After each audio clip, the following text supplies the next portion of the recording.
اپنے بھائیوں سے دھوکا، ایک بہن کی صبر، اذیت اور دعا کی سچی اسلامی کہانی۔ جب اپنوں کے زخم دشمنوں کے وار سے بھی گہرے ہوں، جب آنکھوں میں بسے خواب اپنے ہی ہاتھوں سے رونق دیے جائیں، جب صبر کا پیمانہ لبریز ہو جائے لیکن زبان پر پھر بھی الحمدللہ ہو، تو سمجھ لو کہ وہ عورت خاص ہے، وہ اللہ کی بندی ہے۔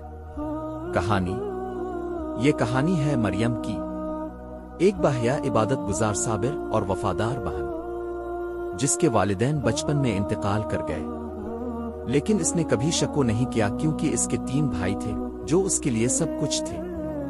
مریم کے لیے بھائیوں کی محبت ہی دنیا تھی، ان کے کھانے، کپڑے، آرام، عزت، وہ سب مریم کی دعاؤں اور خدمت کی مرہون منت تھی۔ لیکن وقت گزرتا گیا، بھائی بڑے ہوئے، دنیا کی چمک دمک میں کھو گئے، مریم وہیں رہی، پردے میں، سجدے میں اور بھائیوں کی دعاؤں میں۔ پھر ایک دن بڑے بھائی نے کہا، مریم تمہارے لیے ایک رشتہ آیا ہے، لیکن کچھ زمینیں تمہارے نام پر ہیں، دستخط کر دو، ہم سب خوش ہو جائیں گے۔ مریم نے کچھ نہیں پوچھا، آنکھیں بند کر کے دستخط کر دیے، کیونکہ اس کا یقین تھا بھائی کبھی دھوکہ نہیں دے سکتے۔ لیکن حقیقت کچھ اور تھی۔ چند دن بعد پتہ چلا، نہ کوئی رشتہ تھا، نہ کوئی نیت، سب کچھ جھوٹ تھا۔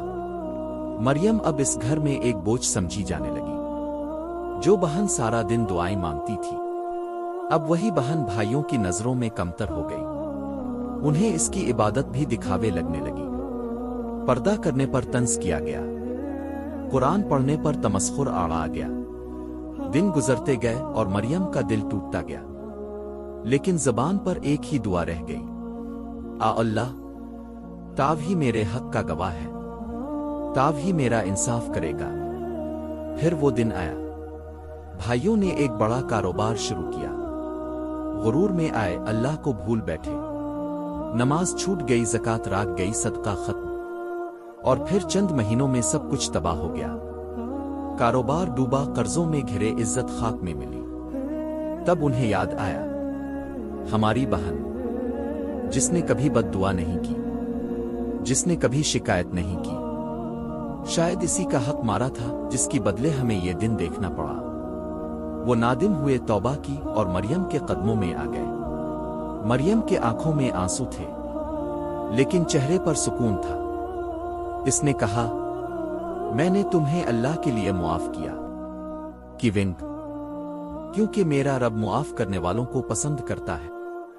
لیکن سنو، عورت کو کمزور نہ سمجھنا، کیونکہ جب وہ اللہ کے آگے جھک جائے تو اللہ زمانے کو اس کے قدموں میں جھکا دیتا ہے۔ اختتام، لیسن، میرے سننے وال، اس کہانی کو صرف ایک قصہ مت سمجھو۔ بہن صرف رشتہ نہیں، ایک نعمت ہوتی ہے۔ عورت کمزور نہیں اگر اللہ اس کا سہارا ہو۔ ظلم کبھی رائے گا نہیں جاتا، اور صبر کرنے والوں کا رب انصاف ضرور کرتا ہے۔ اختتامی دعا، اللہ، ہمیں اپنے بہن بھائیوں کی قدر کرنے کی توفیق عطا فرما، ہمیں دنیا کی حرص سے بچا، اور ہمیں ان لوگوں میں شامل فرما